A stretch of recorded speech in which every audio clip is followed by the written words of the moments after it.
Bagaimana tadi Pak Suryadi cerita, orang-orang yang punya luka yang sama, katakanlah ulkus seperti itu, dengan orang satunya ikhlas, banyak zikir, ternyata penyembuhannya lebih cepat, gitu Pak ya? Seperti itu.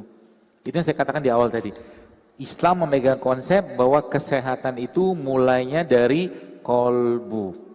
Maka mulai sekarang teman sekalian, jaga hati kita. Kalau Anda, kita, teman sekalian, diberi pilihan, makan sama tidak makan, pilih yang mana? Pilih makan, saya pun pilih makan. Ya. Mana makan itu memenuhi hawa nafsu kan, maka malaikat tidak diberikan nafsu sehingga mereka nggak makan. Oke? Karena Allah Maha tahu bahwa kita sukanya makan, lebih kalau disuruh nggak makan, nggak mau, maka Allah wajibkan untuk tidak makan. Namanya apa? Puasa Ramadan. Lihat bagaimana SOP buku manual yang kita itu. Allah wajibkan supaya manusia itu menjaga hatinya, menjaga imannya, menjaga fisiknya dengan cara diwajibin. Dan kalau Anda baca dalam surat Al-Baqarah itu, ya ayyuhallazina amanu kutiba alaikumusiyam kama kutiba alal ladzina min qablikum.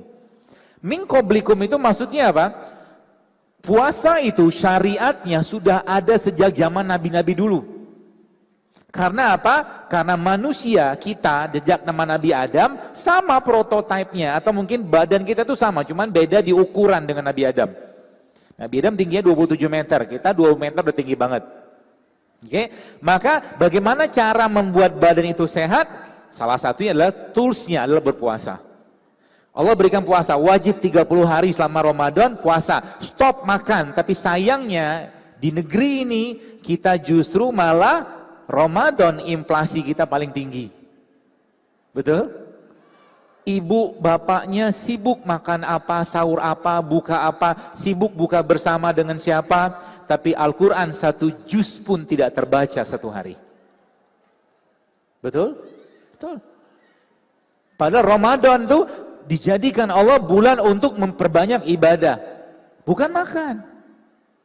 Allah kasih selesai Ramadan teman sekalian. Selesai Ramadan Allah kasih lagi 6 hari Syawal. Lihat. 6 hari Syawal ini teman sekalian diberikan waktu lagi untuk benar-benar bersih-bersih badan. Gak dipakai juga. Allah kasih lagi setelah 6 hari Syawal Allah kasih lagi. Namanya apa? Puasa Senin Kamis. Senin Kamis. Lalu Allah kasih lagi puasa Ayyamul Bid 3 hari sebulan. Lihat, ada apa ya? Ada SOP yang sangat jelas di situ. Saya baca buku ini judulnya The Longevity Solution. Ya, yang mengarang 2 dokter Amerika. Mereka ini menterapi pasien-pasiennya mereka dengan apa? Dengan puasa. Dan puasanya apa? Puasa Daud, puasa Senin Kamis, dan puasa 3 hari dalam sebulan. Harusnya orang ini kalau kenal Islam, masuk Islam. Karena Nabi sudah sampaikan itu 1400 tahun yang lalu. Bayangkan harus sekalian. SOP udah jelas banget. Ini yang bahasa saya itu software. Manusia untuk menjalankan peran dia sebagai Abdullah, maka dia harus sehat. Tidak mungkin manusia itu bisa menjalankan atau beribadah kalau nggak sehat. Maka Allah ciptakan apa? Sarana prasarananya. Ada tanda kutip softwarenya, ada hardwarenya. Softwarenya apa? Tadi. Wa an tasumu khairul lakum in kuntum ta'malun. Dan kalau kamu tahu puasa itu lebih baik untukmu, kata Allah. Artinya apa? Nabi SAW contohkan kepada kita. Bagaimana Nabi mengajarkan kepada kita? Oh, pertanyaan. Saya kira mobil mau dipindahin.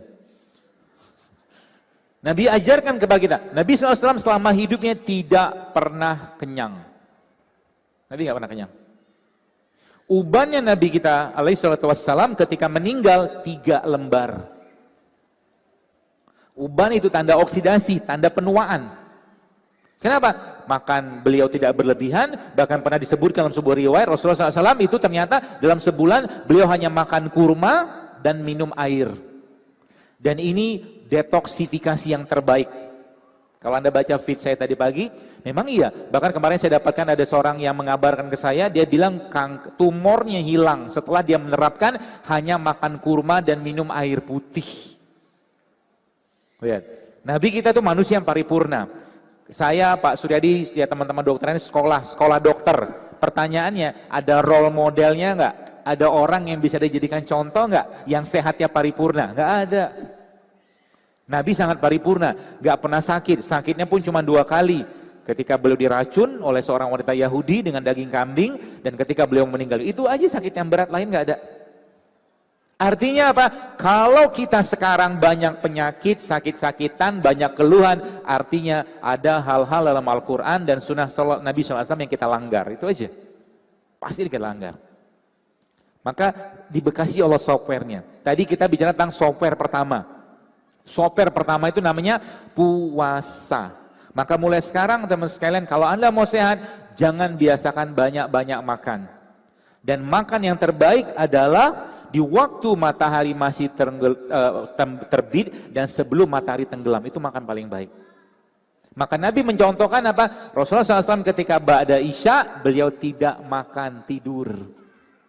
Itu contohnya begitu. Nanti malam kita lihat, apakah Anda masih makan. Ya. Nabi itu seperti, pola makan Nabi itu sederhana sekali, sangat sederhana. Ya, nggak banyak kayak kita zaman sekarang yang inilah itu segala macam, ya. Ada makanan beliau makan, nggak ada makanan ya puasa. Selesai, seperti itu aja sebenarnya. Oke? Itu tools yang pertama. Kita lihat lagi, kolbu itu bisa disehatkan dengan puasa. Maka salah satu yang sering saya sampaikan bahwa kita tidak akan bisa merasakan dekatnya diri kita dengan Allah, bisa tergetar hati kita, bisa berlinangan air mata dalam keadaan perut kenyang. Nggak bisa. Maka kata kuncinya apa mulai sekarang? Jangan makan untuk kenyang, tapi makanlah untuk memenuhi hak tubuh kita. Dengan hak itu kita bisa beribadah kepada Allah itu. Jangan makan untuk kenyang. Dan Nabi kasih clue-nya, sepertiga untuk makan, sepertiga untuk minum, sepertiga untuk udara. Kata Allah apa? Wa kulu wasrobu wa la tusrifu. Makan kalian, tapi jangan berlebihan. Jadi mulai sekarang jangan makan sampai kenyang. Stop makan. Kenapa? Kalau sampai kenyang, maka iman kita bisa lemah, kata ulama. Ya, seperti itu. Itu tools yang pertama, puasa. Tools atau software yang kedua, ista'inu bis sabri was shalah. Mintalah pertolongan kepada Allah dengan sabar dan sholat.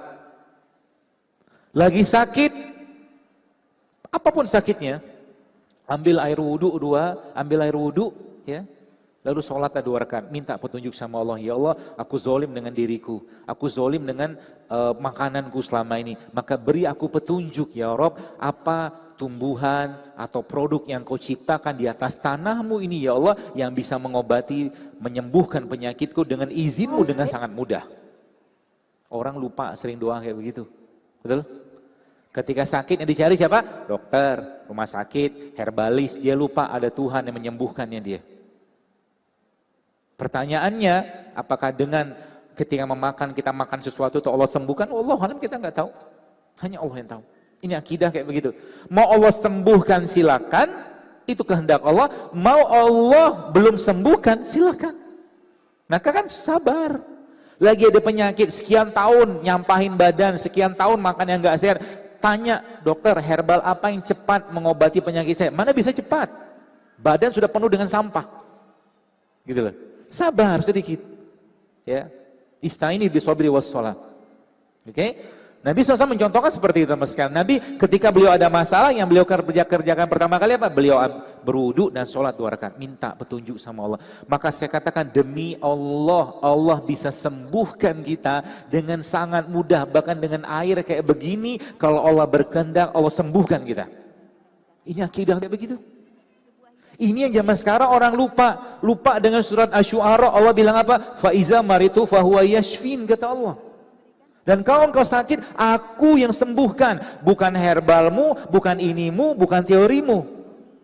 Orang-orang ikhlas meminta kepada Allah, sebagaimana seorang Nabi pernah sakit, lalu dia berdoa kepada Allah, ya Allah sembuhkan penyakit, maka Allah wahyukan kepada Nabi tadi, minum tumbuhan ini segala macam, dan dia sembuh dengan izin Allah. Tapi ketika dia sakit lagi, dia lupa doa, sakit yang sama, dia makan obat yang sama, Allah tidak sembuhkan. Itu dahsyatnya doa. Maka jangan, kalau bahasa itu jangan songong di hadapan Allah. Teorinya kita, kehebatan kita, ilmu kita. Kalau Allah belum berkehendak nggak bisa. Yang Allah butuhkan adalah hamba-hambanya yang ikhlas. Ikhlas apa? Fafirru ilallah. Maka orang yang rajin tahajud, rajin sedekah, rajin puasa, rajin sholat duha, dan rajin baca Quran tidak akan mungkin kena penyakit degeneratif. Tidak mungkin. Kenapa? Semua syariat dalam Islam menyehatkan, tapi kita tidak melakukannya untuk sehat. Kita melakukannya karena ketaatan dan kewajiban. Kita bicara tentang madu. Sekarang mungkin sains menjelaskan tentang madu yang luar biasa. Tapi Nabi sudah jelaskan 1400 tahun yang lalu. Sekarang kita ada penelitian, baca penelitian tentang dahsyatnya sholat tahajud yang bisa meningkatkan imunitas seseorang.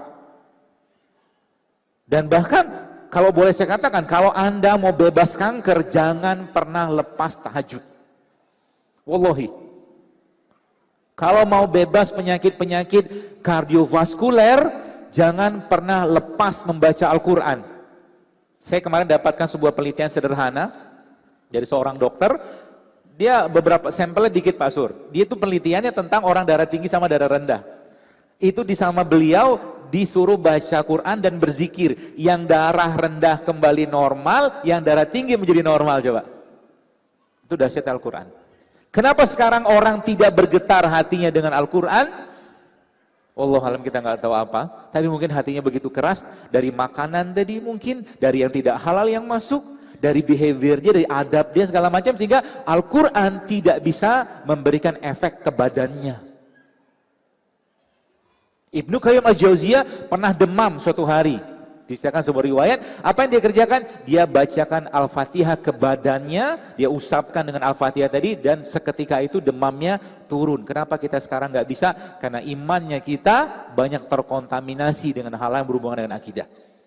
Maka saya agak heran ada orang bisa menangis nonton film ini, film itu, bisa menangis mendengarkan musik ini, musik itu, tapi kenapa tidak keluar air matanya ketika Al-Quran dibacakan? Musibah besar.